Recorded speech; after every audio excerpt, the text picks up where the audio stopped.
দর্শক, সম্ভবত স্বপ্নের সেই মিলনটা আর হচ্ছে না। মিলনটা ভেঙে গেল এবং লালনের সেই গানের মতো এখন প্রতীক্ষা করতে হবে মিলন হবে কত দিনে আমার মনের মানুষেরও সনে।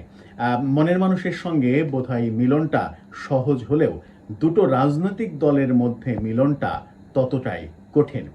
সম্প্রতি দুটো রাজনৈতিক দল স্বপ্ন দেখছিল যে তারা সহ বেশ কয়েকটি রাজনৈতিক দলকে নিয়ে একটা প্ল্যাটফর্ম তৈরি করবে। কারা তারা? এনসিপি এবং গণ অধিকার পরিষদ, সাথে আরও অনেকগুলো দলের নাম নিয়ে আলোচনা হচ্ছিল এবং এনসিপি নেতারা, সার্জিস আলমরা, গণ অধিকার পরিষদের নেতারা এই ব্যাপারে প্রকাশ্যে কথা বলেছেন। কিন্তু শেষ পর্যন্ত দেখা গেল যে মিলনটা আর হচ্ছে না। মানে ব্যাপারটা এরকম যে ওই সুজন সখীর গানের মতো, সব সখীরে পার করিতে নেব আনা আনা, তোমার বেলায় নেব সখী তোমার কানের সোনা। মানে হচ্ছে যে কাউকে কাউকে আনা করি দিয়ে পার করলেও তোমার বেলায় সোনা নেব, কিংবা তোমার কানের সোনা ছাড়া তোমাকে পার করব না। এই যে বিভেদ, অর্থাৎ রাজনৈতিক দলের, দুটো রাজনৈতিক দল কিংবা একাধিক রাজনৈতিক দলের মিলনের ক্ষেত্রে চাওয়া না পাওয়ার, চাওয়া পাওয়ার যে হিসাব, সেই হিসাবে গরমিলটাই যে প্রধান বাধা হয়ে দাঁড়ায়, সেটা বোধহয় আবারও টের পেলাম। একটু বোঝার চেষ্টা করব গণমাধ্যমের খবর বিশ্লেষণ করে এনসিপি এবং গণ অধিকার পরিষদের মিলন প্রচেষ্টা কেন ভেঙে গেল। থাকবেন পলিটিক্স টিভির নিয়মিত আয়োজনে।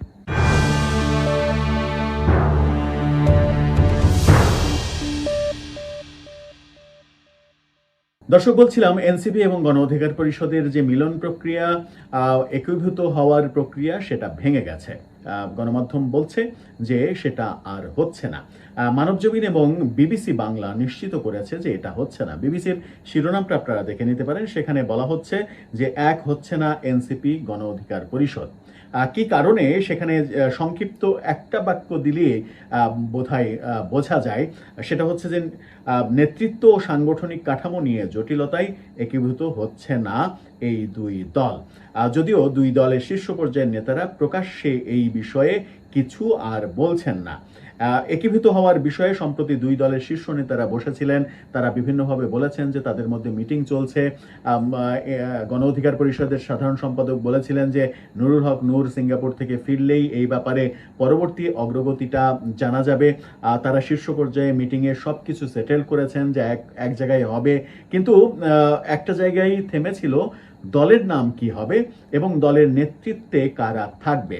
এবং আমরাও আমাদের প্ল্যাটফর্ম থেকে একেবারে নিশ্চিত করেছিলাম স্পেসিফিকভাবে যে এদের মিলন হবে না। মিলন হবে না এই কারণেই, দুটো পয়েন্টে। একটা হচ্ছে যে দলের নাম কি হবে, এখানে তাদের ঐক্য হবে না, এবং নেতৃত্বে কে আসবে, কে থাকবে, কাকে স্যাক্রিফাইস করতে হবে, এখানে তাদের ঐক্য হবে না। এবং দুইটা জায়গাতেই তাদের ঐক্য হয়নি। ঐক্য না হওয়ার কারণেই এই মিলন প্রক্রিয়া ভেঙে গেছে। জানা যায় যে এনসিপি মূলত চাইছিল যে গণ অধিকার পরিষদ সহ বেশ কিছু দল, এবি পার্টি, গণসংহতি আন্দোলন, আপ বাংলাদেশ সহ বিভিন্ন প্ল্যাটফর্ম, এখনো যারা রাজনৈতিক দল হয়নি এরকম বেশ কিছু প্ল্যাটফর্ম, মানে তাদের যে প্ল্যাটফর্ম সেটা বিলুপ্ত করে একটা প্ল্যাটফর্মে এসে দাঁড়াবে। কিন্তু এনসিপি নেতারা যেটা চাইছিল সেটা হচ্ছে সেই প্ল্যাটফর্মের নাম হতে হবে এনসিপি। সেখানে গণ অধিকার পরিষদের আপত্তি তারা স্পষ্ট জানিয়ে দিয়েছে যে এনসিপি যদি নাম হয় তাহলে গণ অধিকার বিলুপ্ত করে গণ অধিকার নেতারা এনসিপিতে যোগদান করবে, এটা যদি কেউ ভেবে থাকে তাহলে সেটা হবে না। তার মানে একটা জায়গাতেই ব্যাপারটা আটকে গেছে। নাম যেহেতু এনসিপি চাইছে, এনসিপি হোক, এবং গণ অধিকার পরিষদ সেটা চায় না, নতুন কোনো নাম হতে পারে, সেই ব্যাপারে তাদের চাওয়া যে নতুন নাম হোক। গণ অধিকার পরিষদও হবে না, এনসিপিও হবে না, নতুন একটা নাম হবে। সেটা হলে তারা রাজি ছিল, কিন্তু সেটা এনসিপি নেতারা চায় না। তারা মনে করে যে বৈষম্যবিরোধী আন্দোলনের মূল স্টেক হোল্ডার তারা, এবং তাদের অধিকার রয়েছে এনসিপি প্ল্যাটফর্মটাকে টিকিয়ে রাখা। সেই কারণে এই প্ল্যাটফর্ম তারা টিকিয়ে রাখতে চায়, সেখানে গণ অধিকার পরিষদ যোগ দিতে চায় না। একেবারে স্পষ্ট করে রাশেদ খান জানিয়ে দিয়েছেন যে গণ অধিকার পরিষদ এনসিপিতে যোগ দেবে না। এখানেই মূলত ভাঙনটা শেষ হয়ে বা ভাঙনটা নিশ্চিত হয়ে গেছে। আর একটা জায়গায় সেটা হচ্ছে যে নুরুল হক নূর, রাশেদ খান, নাহিদ ইসলাম, আক্তার হোসেন, এই চারজন যে দলের প্রধান দুইজন করে প্রধান দুইটি দায়িত্বে রয়েছেন, এই চারজনের মধ্যে যে কোনো দুইজনকে স্যাক্রিফাইস করতে হবে। যে কোনো দুইজনকে স্যাক্রিফাইস করতে যখন হবে, তখন আরও একটা স্যাক্রিফাইস, সেটা হচ্ছে যে কোনো একজনকে আবার স্যাক্রিফাইস করতে হবে প্রধান হওয়ার ক্ষেত্রে। হয় নুরুল হক নূরকে প্রধান হতে হবে অথবা নাহিদ ইসলামকে প্রধান হবে। নাহিদ ইসলামরা চায় গণ অভ্যুত্থানের যে স্টেক হোল্ডার এবং গণ অভ্যুত্থানের যে নেতৃত্ব, সেটা যেহেতু নাহিদ ইসলামের হাত দিয়ে হয়েছে, সেহেতু নাহিদ ইসলামই এই দলের প্রধান থাকবে, নুরুল হক নূর প্রধান হবেন না। সেখানে দ্বিতীয় যাত্রায় তাদের ভাঙনটা ধরেছে, ফাটলটা ধরেছে।